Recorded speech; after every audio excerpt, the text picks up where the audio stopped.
সাহাবায়ে কেরামের ঘটনা পর্ব ৯।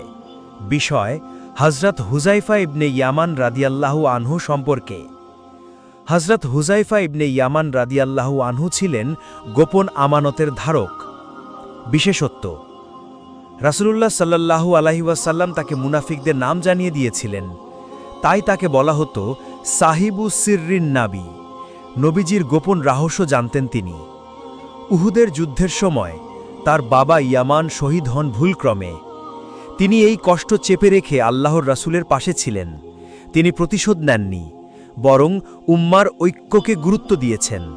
তার তাকওয়া ও আমানতদারিতা। হযরত ওমর রাদিয়াল্লাহু আনহু যখন ইন্তেকালের সময় আসন্ন, তখন তিনি হুযায়ফাকে জিজ্ঞেস করলেন, আমি কি মুনাফিকদের তালিকায় আছি? হুযায়ফা রাদিয়াল্লাহু আনহু সরাসরি কিছু বলেননি, কিন্তু তার দাফনের নামাজ পড়িয়েছিলেন। এ থেকেই বোঝা যায় উমর রাদিয়াল্লাহু আনহু সে তালিকায় ছিলেন না। মূল শিক্ষা: আমানত রক্ষা করা কেমন হওয়া উচিত, গোপন কথা কিভাবে নিরাপদ রাখা যায়, এবং একজন প্রকৃত মুমিনের চরিত্র কেমন হয়, এইগুলো আমরা তার থেকে শিক্ষা পাই। তিনি একটি দোয়া করতেন, হে আল্লাহ, আমাকে হিদায়াতে রেখো, যতক্ষণ না তুমি আমাকে হিদায়াতের উপর মৃত্যু দাও। উপসংহার: হুযায়ফা রাদিয়াল্লাহু আনহু আমাদের শিক্ষা দেন গোপন কথা গোপন রাখা, আমানতের মর্যাদা এবং সত্যিকার ঈমানদার কাকে বলে। আসুন আমরা তার জীবন থেকে শিক্ষা নিয়ে নিজেদের জীবন গড়ে তুলি।